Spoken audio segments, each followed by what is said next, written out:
जीवदानी देवी ही हिंदू देवी आहे. महाराष्ट्रातील विरारमध्ये देवीचे मुख्य मंदिर एका डोंगरावर आहे. जंगल प्रवासादरम्यान पांडव शूरपारकाकडे आले. त्यांनी भगवान परशुरामांनी पवित्र केलेल्या विमलेश्वराच्या पवित्र मंदिराला भेट दिली आणि वैतरणी नदीच्या काठावर थांबलेल्या प्रभातच्या प्रवासाला त्यांनी भेट दिली. तेथे त्यांनी विरार तीर्थाच्या काठी भगवती एकविराची पूजा केली आणि तेथील शांतता आणि उदात निसर्ग पाहून जवळच्या डोंगरात लेणी कोरण्याचे ठरवले. त्यांनी जवळच्या टेकड्यांवर असे केले आणि एका गुहेत एकविरा देवीच्या योगलिंगाची स्थापना आणि पूजा केली. त्यांनी तिला भगवती जीवनदानी, ती देवी जी जीवनाची खरी संपत्ती आहे, असे म्हटले. असे केल्याने पांडवांनी संन्यासासाठी शिरगाव पासून सुमारे 1 मैल अंतरावर असलेल्या छोट्या गुहांचा संच आता पांडव डोंगरी म्हणून ओळखला जातो. अनेक युगी पांडव डोंगरी येथे राहून जीवनदानी देवीचे दर्शन घेत असत. कलियुगाच्या प्रारंभानंतर आणि बौद्ध धर्माच्या आगमनानंतर वैदिक योगींची संख्या कमी झाली आणि हळूहळू लोक डोंगर आणि देवी विसरले. जगद्गुरु शंकराचार्यांच्या आगमनाच्या काळात विरारमध्ये एक महार किंवा मिराशी राहत असत, जे गावातील गुरे चरत असत. जगद्गुरु शंकराचार्य पद्मनाभ स्वामींच्या दर्शनासाठी ते निर्मल मंदिरात आले. त्यांनी आपल्या लाडक्या कुलदेवतेचे दर्शन घेण्यासाठी आशीर्वाद देण्याची विनंती केली. जगद्गुरूंनी महाराजांच्या भक्तीवर प्रसन्न होऊन त्यांना जीवदानीच्या पायथ्याशी गोमातेची सेवा करण्याचा सल्ला दिला आणि योग्य वेळी त्यांच्या देवीचे दर्शन घेऊन गोलोकाची प्राप्ती होईल. त्यांनी अक्षरशः आयुष्यभर जगद्गुरु शंकराचार्यांच्या सल्ल्याचे पालन केले आणि गावातील गुरे पाळली. गावातील गुरे चरत असताना त्याला एक गाय चरताना दिसायची, जिच्या मालकाने तिला चरायचे पैसे दिले नाहीत. आपल्या कर्तृत्वाने त्याने गायीचा मालक शोधण्याचा निर्धार केला. तो जीवदान टेकडीच्या माथ्यावर गायीच्या मागे लागला. दैवी विशिष्ट असलेली एक सुंदर स्त्री प्रकट झाली. महाराजांना जगद्गुरु शंकराचार्यांचे शब्द आठवले आणि समजले की ती दुसरी कोणी नसून त्यांची कुलदेवी जीवनदानी आहे. तो आनंदित झाला आणि विचारले, अगं आई, मी तुझी गाय चरली आहे. तू मला तिच्या गोट्यासाठी पैसे देणार नाहीस का? देवी आनंदाने हसली आणि महाराजांच्या हातात काही पैसे ठेवण्याच्या मुद्द्यावर होती.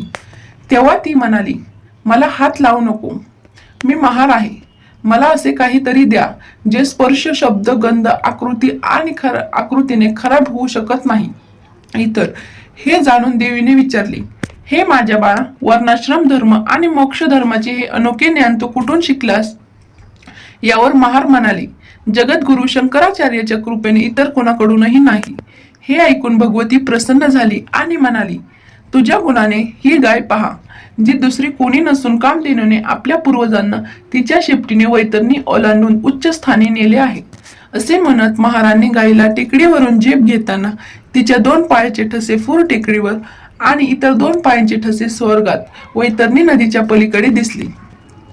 आता देवी म्हणाली, तू जी गोष्ट मागितली होतीस ती मी तुला बहाल करते, ती म्हणजे मोक्ष. असे म्हणत महाराजांना मोक्ष, खरा जीव, धन, जीवनाची खरी संपत्ती प्राप्त झाली आणि देवी गुहेत अंतर्धान पावणार होती. तेव्हा ही सर्व दैवी घटना पाहून एक वान स्त्री ओरडली, देवी देवी, आंबा आंबा, तू हे सोडशील का? तुझी वांज मुलगी आमच्या जीवनात धनाशिवाय माझ्या खुशीत बाळ दे. देवी तिच्या प्रार्थनेने प्रसन्न झाली आणि म्हणाली, तुम्ही खरोखरच महान आहात, ज्याने आम्हा तिघांनाही पाहिले आहे. यापुढे मी तुम्हाला मुलाचा आशीर्वाद देते. त्यावर त्या स्त्रीचे समाधान झाले नाही. ती म्हणाली, हे तिन्ही जगाच्या माते, मला फक्त आशीर्वाद देऊ नको, तर तुझी प्रार्थना करणाऱ्या सर्व वांज मुलींना मूल होऊ दे. यावर देवी प्रसन्न झाली आणि म्हणाली, हे बघ, यापुढे कलियुगाच्या आगमनामुळे कर्मकांडाची शुद्धता राखण्यासाठी मी गुहेच्या कोनाड्यात एका छिद्रात राहीन. ज्या वांज स्त्रिया मला त्यात बिटल नट्स देतात, माहूरगड मधील माझ्या मूळ जागेवर दिल्याप्रमाणे छिद्र संततीने पुरस्कृत केले जाईल. असे म्हणत देवी अंतर्धान पावली.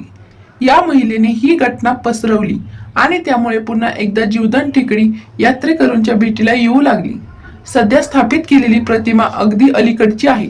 मूळ गर्भगृह हे गुहेच्या कोनाड्यातील छिद्र आहे, जे प्रार्थनास्थळ आहे. दसऱ्याच्या दिवशी जत्रा भरते, ज्यात हजारो लोक हजेरी लावतात. या किल्ल्याला पर्यटक वारंवार भेट देतात. देवीच्या मंदिराचा संपूर्ण जीर्णोद्धार झाला असून पांढऱ्या संगमरवरी देवीची सुंदर मूर्ती आहे. भौगोलिक स्थान: विरार रेल्वे स्थानकापासून पूर्वेकडे असलेल्या डोंगरावर जीवदानी मातेचे मंदिर आहे. हा डोंगर चंदनसार, नारंगी आणि विरार या गावांच्या परिसरात आहे. विरार पूर्वेला नारंगी परिसरातील अन्नपूर्णाबाई तांत्रिक महाविद्यालयासमोरील पाऊल वाटेने व जीवदानी रस्त्याने गडाच्या पायथ्याशी असलेल्या श्री गणेश मंदिराकडून जाणाऱ्या सिमेंटच्या पायरी वाटेने अशा 2 मार्गांनी गडावरील मंदिराकडे जाता येते. शक्तिपीठांची पूर्वपीठिका. देवीची पूजा म्हणजे शक्तिपूजा. दक्षाने केलेल्या यज्ञात आत्माहुती केलेल्या सतीच्या कलेवराचे श्री विष्णूने आपल्या सुदर्शन चक्राने 51 तुकडे केले. ज्या ज्या ठिकाणी हे तुकडे पडले तेथे देवतांची शक्तिपीठे तयार झाली. भारताबाहेर नेपाळ व बलुचिस्तान येथे ही शक्तिपीठे आहेत. महाराष्ट्रात असलेल्या 18 शक्तिपीठांपैकी जीवदानी हे एक शक्तिपीठ आहे. पूर्व इतिहास.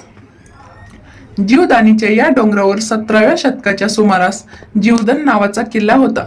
आजही या ठिकाणी तटाच्या बांधकामाचे कोरीव दगड भग्नावस्थेत आढळतात.